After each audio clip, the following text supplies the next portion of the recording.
Hey everyone, my name is Mitch Dyer. I'm joined by Jose Otero. What's going on, man? What's going on is you and I played raid mode in Resident Evil Revelations 2. We did. So what do you think of it? Because it's similar to a lot of other raid modes with a lot of like major changes. Yeah. So so if you're unfamiliar with raid mode, it is sort of a single player, co-op sort of mode that was in Resident Evil. You run through levels, you fight a lot of the infected or monsters or zombies. Very combat oriented, high score. Super combat oriented. Forget your story. It's all about scoring, how quickly, how thoroughly you're going through these levels. And so going hands on with it very much. It's weird to me to. I'm both positive and negative right now. Yeah. Like the positive being that it's fun to play any mode in Resident Evil that sort of is very replayable. One of the things, I don't know how you feel about this, but like going back to RE5, I went through that campaign multiple times only because I can play with a friend. And that is possible in raid mode. Not right away online, but when it first comes out, you're gonna be able to play co-op. So you can run through these stages with a buddy and do sort of the high scoring thing. Or you can look at leaderboards and use that as motivation to go through single player. You customize your loadout, you can upgrade weapons, you can do all of these things. And a lot of that, I like now that is all outside of raid mode proper, right? Like you're in this vestibule and you're customizing your stuff and you're getting different guns and you're unlocking stuff like skills that give you like more damage or more crit or whatever, right? Like that kind of stuff is really interesting. A lot of customization too. You can pick sort of your character model and who you want to be. You can pick, like I said, your loadout. You can also pick celebrations and taunts, and you were so into those. Yeah, even the configurations for them. Yeah, it was very easy to do. Like you can just quickly sort of celebrate and do a little dance. Wasting time, man. You got to focus on eye on the prize. But as you continue to play, you find these records that you bring back to an analyzer, and you unlock more guns or more parts. So it's this economy of either building up currency to buy more stuff, or finding these records to continue to unlock stuff. And they're reusing areas from both the campaign of Resident Evil 2 Revelations, Resident Evil Revelations 1, and Resident Evil 6, apparently. We fought in actual locations that were from 6 as well. So some of these places, you're going to recognize them. And so we asked, like, how far back are you going with that? They said they're going to draw the line at 6, even though at first they did want to include more types.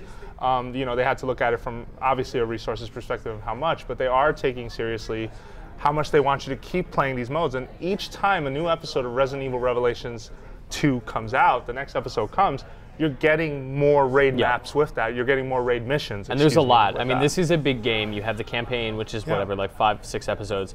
If you buy, I think the season pass, you get 2 more episodes, like spin-off episodes. And then every time you're getting more raid mode maps, which is cool, because I actually really like raid mode. I traditionally don't play it. I really enjoyed what you and I played. It's very, cooperatively trying to get through a level as fast as possible, trying to get all the medals, trying to kill everybody in the map, and the economy is really cool, like you said, right? Like you're finding treasure chests, you just grab stuff, you get guns, you don't know what it is, you figure it out later.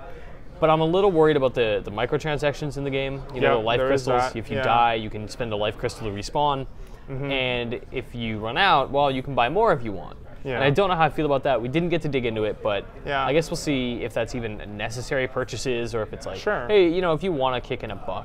Yeah, well, and I'm sort of two minds about how I feel in general. Like, I do feel like the maps we played were fun, but there weren't a lot of opportunities for us to really split up. And I do think that when you're playing with anything that's sort of co-op friendly, you do kind of want to, obviously you want to draw 2 players to kind of attack the same objective. But it is a lot of fun to separate them and have them sort of rely on each other over distances. I think that's by design though, right? I mean, Capcom told us that they very specifically wanted to cut the time that you're spending in one raid mode map in like half. Exactly. It's not going to be 20 minutes. It's not going to be 30 minutes of raids. It's like 5 or 10. Try to get through it as quickly as possible. Killing, 30 guys is like the general number that we were fighting against. Absolutely, yeah, and it did have its moments where it's tense. Like there was a section from RE6 that some people recognize from like Chris Redfield's campaign, where it's just very tight, sort of this sort of market, and you are trying to make sure you don't get your face ripped off. Essentially, well, and you hear them spawning, and then you just hear like, ugh, and you're like, oh man, like where? I think it was over here. I'm gonna go check. And you can cash out early from these missions. You don't have to take out every single enemy, but if you do take out the enemies and take your time, you get a bunch of medals at the end. I think there's up to 5 medals, including like if you didn't use herbs, if you cleared out every enemy type.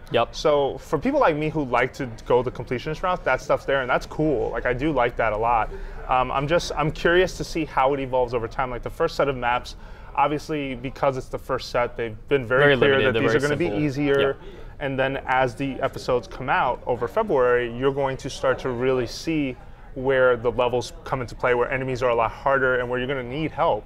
and they're going to put online play in later, which I think that's going to be at the point I think where I'm going to be at my highest interest. Which is like beginning of March. Yeah. Once it's all said and done, the retail release comes out. Yeah. So we're going to be covering a lot of RER2. I mean, it's coming out episodically, so we'll have reviews for each episode. Sure. We'll be playing a lot more raid mode together. Definitely. I hope. I had a good time. Yeah, I think I had a good time too. Looking back on it, like I'm curious to see how it evolves. It's the first set of couple of maps, and I want to see more. Sure. Like, it has my interest. What's the next step? Awesome. Thank you, Jose. For more on Resident Evil Revelations 2, stay tuned to IGN.